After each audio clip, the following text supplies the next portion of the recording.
Good morning. Welcome back.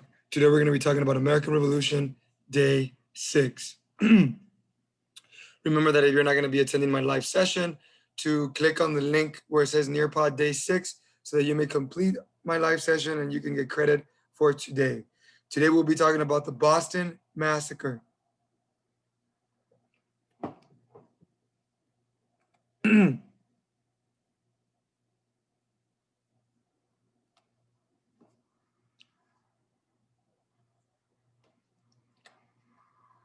All right, then. First and foremost, you're going to have a warm up. Remember that the warm up is just 5 questions. It's going to go over things that we've covered from last week. For example, usually questions like the British taxes contributed to the colonists' disdain for Britain because, so why were the colonists so upset at the taxes, which we talked about before, you know, stuff like that. So after you do the warm up, this is the next thing we're going to be doing. We're going to be talking about the 13 colonies and how they sort of starts to split. Now we talked about how the king had passed laws like the proclamation and taxes,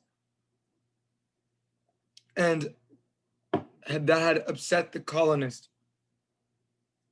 Now, as the king continues to upset some of the colonists, we're going to see the two groups start to form, a division start to be made between the 13 colonies.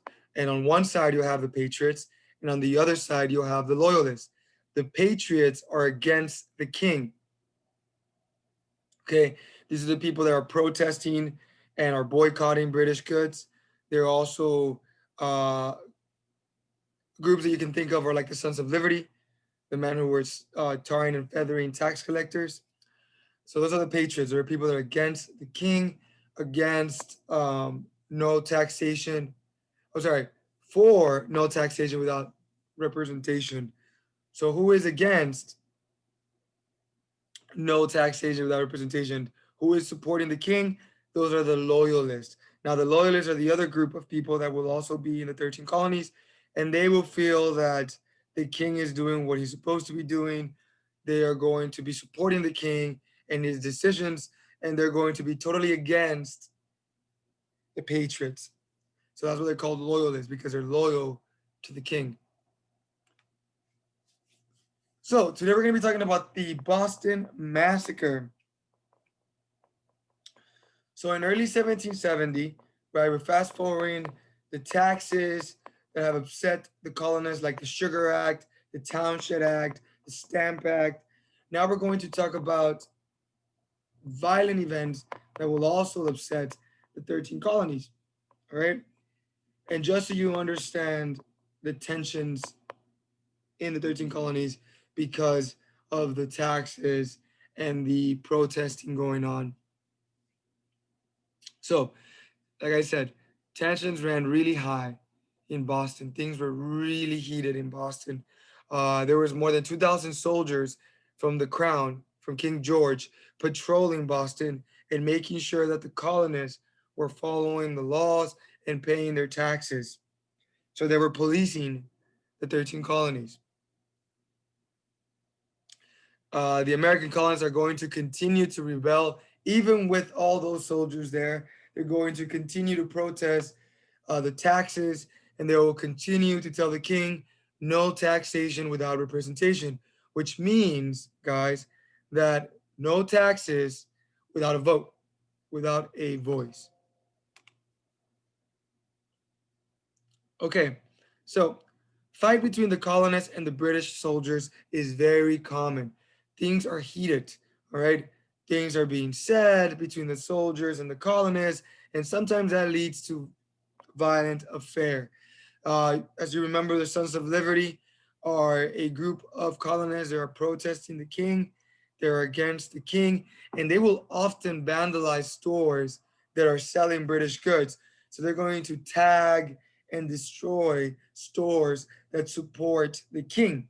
In other words, they're vandalizing stores from loyalists. And of course, the soldiers are there to stop that. So there's going to be a lot of, you know, conflict between the Sons of Liberty and the British soldiers. Now, the British officers are going to be in charge of protecting the people, but also they're going to be in charge of protecting the crown and its interests. And they're going to prioritize that. They're going to prioritize protecting the crown's interests and its money.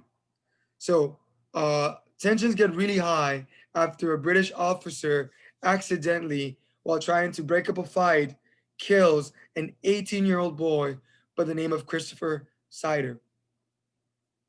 So uh, the colonists are going to react very upset about it. They're going to be very angry about this. And at some point, they're going to get violent about this because they're going to be upset that a young kid was killed in this altercation between the British officers and the colonists. So everyone in Boston will be upset that the British killed this young kid by the name of Christopher Sider. So on one cold, snowy evening on March 5th, 1770, a British soldier that was guarding um, King George's money, and you can see the house right there in that picture. It's a custom house on Crown Street, Royalty Street. Angry colonists walking by are going to start insulting the British soldier. So right now, remember the Bostonians are upset at the British for the death of the boy. So while the British soldier is protecting that house with all that money, the colonists are going to pass by or going to start yelling things at the soldier. At some point, they're going to start fighting the soldier. They're going to be throwing them things like rocks and snowballs. And the British soldier's going to try to remain, calm. But eventually, he's going to call for reinforcements as he feels overwhelmed by this group of colonists, this mob of colonists. They're starting to not only verbally attack him, but also physically attack him.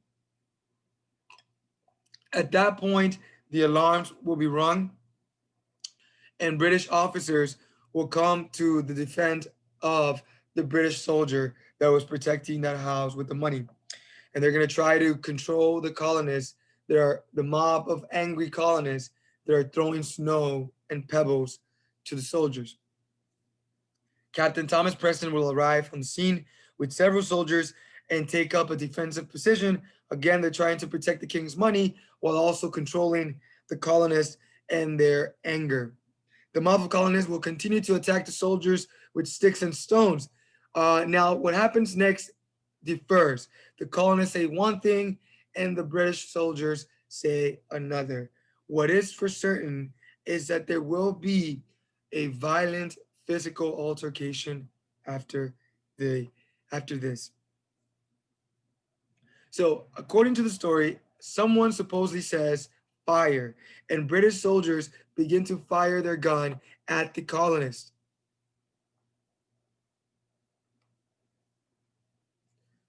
And that picture should tell you what happens next. That's right, the Boston Massacre. Once the firing shot rang out, other soldiers will also open fire and kill 5 colonists, including Crispus Attucks.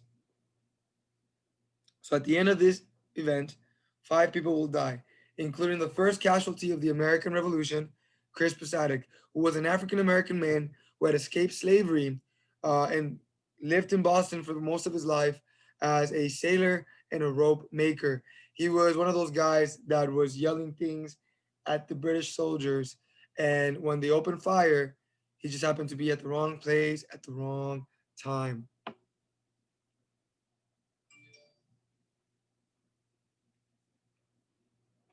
Mm.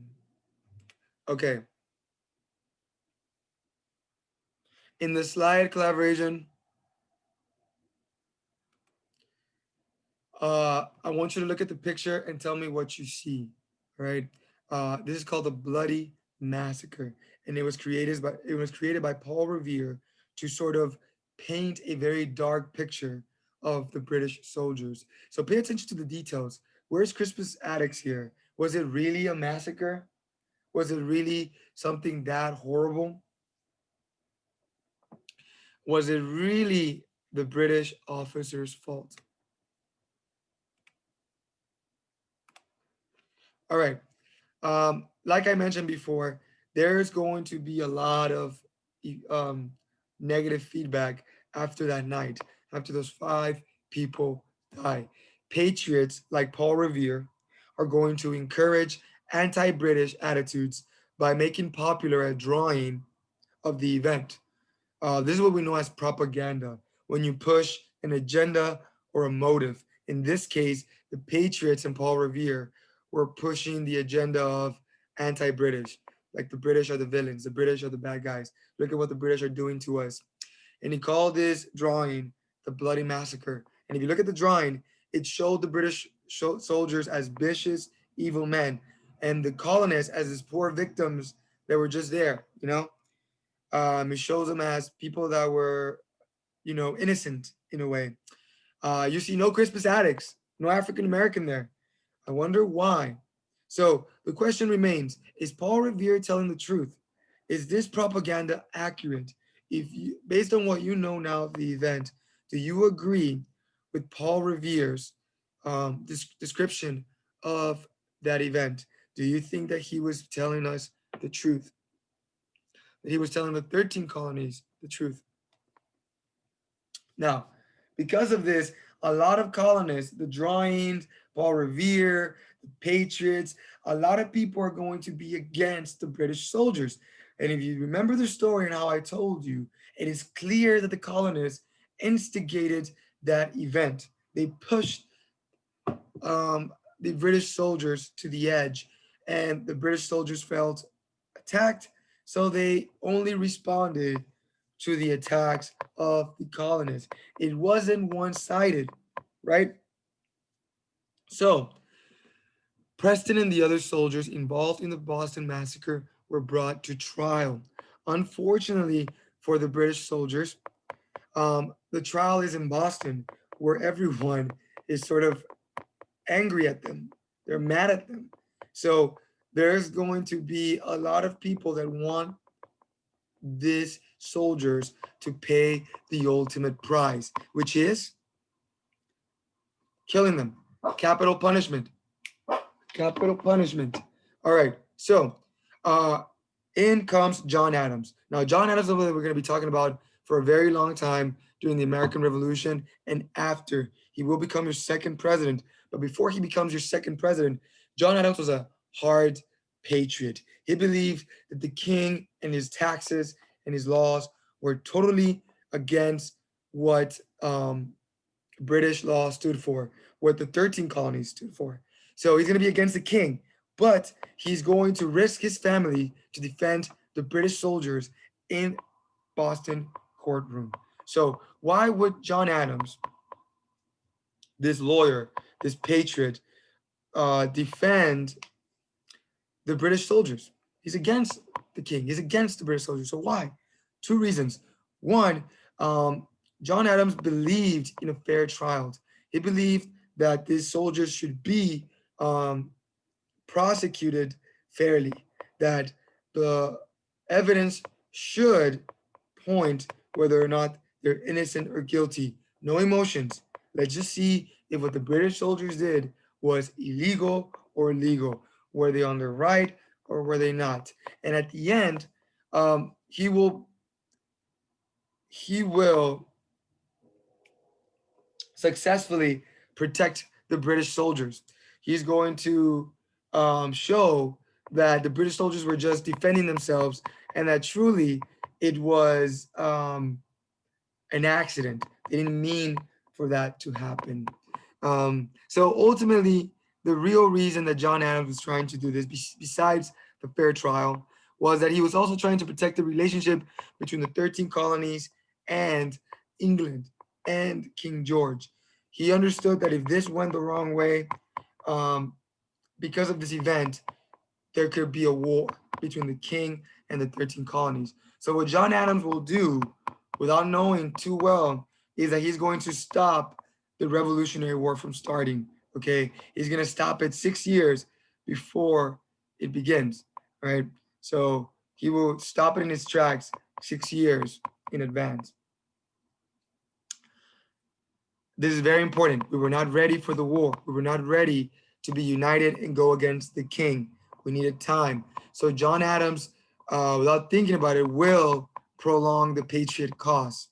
Alrighty then. So last thing for today is make sure that you watch this video that will show you the Boston Massacre and finish it with the exit ticket. All right, 5 simple questions. Once you're done, please make sure that you go to Google Classroom on like week 8, exit ticket, American Revolution, day 6.